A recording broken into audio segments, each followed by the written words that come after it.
Paz sejam com todos. Vim deixar aqui o meu devocional, como comentado, relacionado em jejum e oração. E eu queria ler uma passagem que me chamou muita atenção, que se encontra em Mateus 17, 21. Eu vou ler o primeiro versículo que eu vou falar sobre, e depois eu vou dar um contexto, lendo os anteriores. Mateus 17, 21. Contudo, essa espécie só se espere por meio de oração e jejum. Isso aqui é Jesus falando com os discípulos.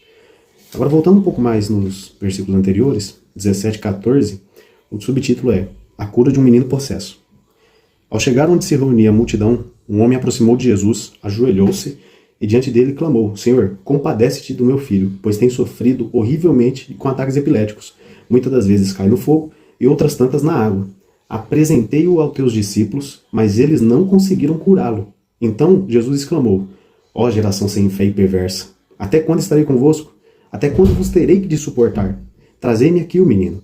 E Jesus repreendeu o demônio, então saiu do menino, que daquele momento em diante ficou são.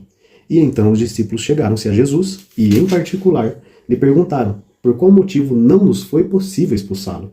E ele respondeu: por causa da pequenez da vossa fé. Já é um ponto para se atentar.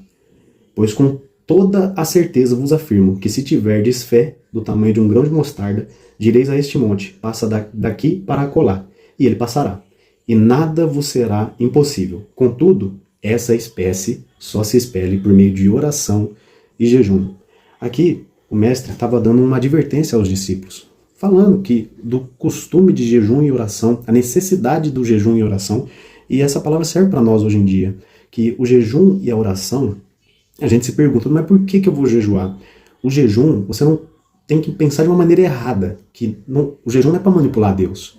O jejum, na verdade, é para enfraquecer a carne e fortalecer o Espírito Santo que habita em mim, que habita em você. E segundo ponto, o jejum é para aumentar a nossa sensibilidade com a voz de Deus. De que maneira nós podemos ouvir melhor a voz de Deus? Matando a nossa carne, fortalecendo mais o nosso espírito, e assim ficaremos mais sensíveis para ouvir a voz de Deus conosco. E, entrando nesse verso, o jejum e a oração, ela entra para quebrar julgos espirituais, como foi no caso desse menino.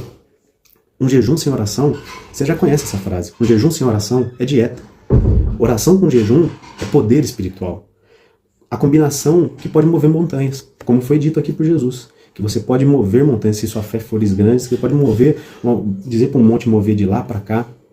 Então, começa como? Definindo um propósito. Como a gente está tendo um momento de jejum com um propósito mesmo, quando você passar disso, procure um outro propósito, procure uma libertação, procure um avivamento, procure buscar uma direção mesmo de vida. Jejue com esse propósito. Estabeleça um tempo também. Seja 2, 3, 6, 7, 8 horas de jejum, estabeleça um tempo. Foque em Deus.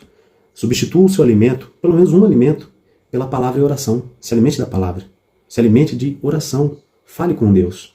E o resultado que você vai ter vai ser de imediato. Vai ser clareza espiritual, unção renovada e o principal, você terá intimidade com Deus. Você estará sempre se renovando de glória em glória e o justo viverá pela fé.